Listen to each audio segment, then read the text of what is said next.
isn't it exciting to be here at Mile High City with fantastic Mile High balloons? I think the other thing is the delegates are just wonderful. They are so passionate about balloons. We are so fortunate to be in this kind of industry where we work with people that just love balloons, they love the product, and you know what? They like each other. That's the other thing. It's a very, very, sort of a very nice industry to be in, and a lot of people have a lot of fun. They're very serious at times, and they're very professional, but they like, having fun too. If you can imagine, we have 53 countries represented here. And one of the nicest compliments I got was from the head chef of the hotel. He stopped me this morning when I was going down for coffee, and he says, this is the nicest group of people we've ever had a convention for, which was the greatest compliment that anybody could give us. I think this is the third of what we call the World Balloon Convention. We had one in 2010, 2012, and now it's 2014.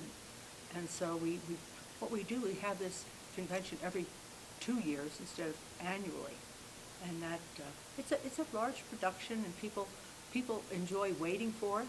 And I think as a result, it also gives us a chance to sort of catch our breaths and be ready for the big show.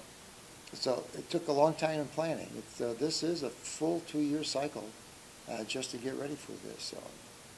And the exciting part is that this is done by our own employees working with an outside group called Jenkins Street Associates, but it's all a lot of internal help. I think the other thing is, Ted, sorry to interrupt you. Oh, you always do. I know.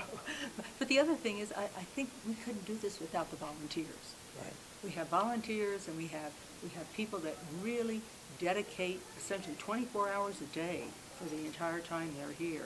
And they're just to make things run smoothly. They're the ones that are doing things behind the scenes, so everything comes off well. So we're very, very fortunate, again, to have people in this industry that are that dedicated, that committed, and that professional. This event is all about education. It's all about not only learning how the techniques and things like that with the regular balloons and how to use them and how to be creative, but it's also a business. They're all business basics are really taught in all the classes, because what we find is that people are very creative and they're wonderful, but unless they get a little bit of grounding in what it makes to have a business out of it and make it successful, that's business is going to go away.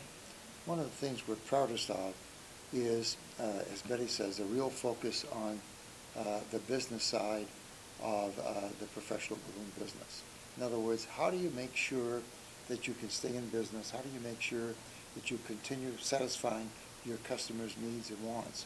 And it isn't enough just to be creative and splashy and really outstanding. It really is a matter of being able to stay in business and to be able to understand what does it take to make sure that you can open your doors day after day, week after week, month after month, year after year. And one of the requirements in each of the classes that are taught here is that there is a component of a business attention.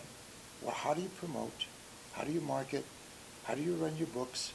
How do you make sure that you'll be around a year from now, 5 years from now, 10 years from now?